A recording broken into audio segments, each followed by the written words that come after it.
Welcome to the ultimate destination for all things entertainment. Get ready for exclusive access to the hottest movies, shows, music, and everything in between. From blockbuster premieres to behind-the-scenes action, Cher, Lady Gaga, Miley Cyrus, Snoop Dogg. Saturday Night Live is feted with a concert for the ages.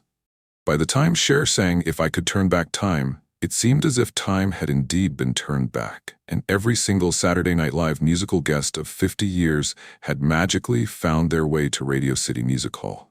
Of course, it was only a smattering. But SNL 50, the homecoming concert, boasted an epic lineup.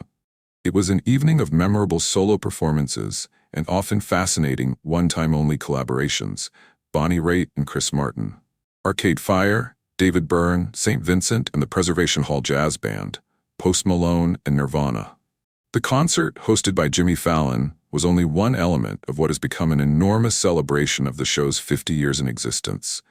Leading up to Sunday's SNL 50, the anniversary special, live from Studio 8H. But Friday night was all about music. If a decade can win the night, let's hear it for the 1990s. A classic performance from that decade was most likely to get the Radio City audience on its feet, singing along and pulling out their phones to record.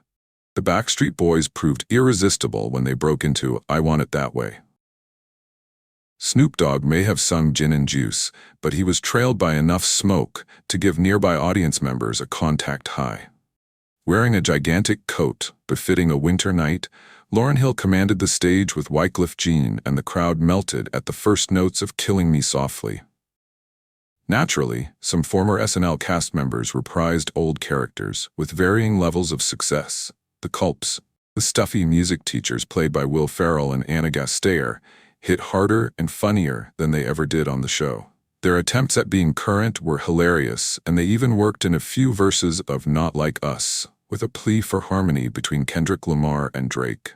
Andy Samberg and Chris Parnell's "Lazy Sunday" was welcome, but too short. Lady Gaga was a good sport, replacing Justin Timberlake to sing about a Christmas gift whose title can't be repeated here. But Bill Murray's lounge singer foursome routine with Gasteyer, Maya Rudolph and Cecily Strong fell a bit flat. Creator Lorne Michaels didn't perform, but he was referred to all night long. "I love you, Lorne Michaels," declared Miley Cyrus, dedicating her hit song "Flowers" to the show's founder. Raitt, finishing "I Can't Make You Love Me," thanked Michaels for having her on the show so many times. "Let's give it up for Lorne," said former cast member Adam Sandler, introducing a collaboration between Malone and Nirvana. "We love you, buddy." And Marcus Mumford, lead singer of the British folk band Mumford & Sons, said he was there to represent Michaels' admirers from across the pond. The night featured fascinating collaborations that brought together musicians of all kinds. Cyrus teamed with Brittany Howard to sing Queen's "Crazy Little Thing Called Love." Arcade Fire joined with Davey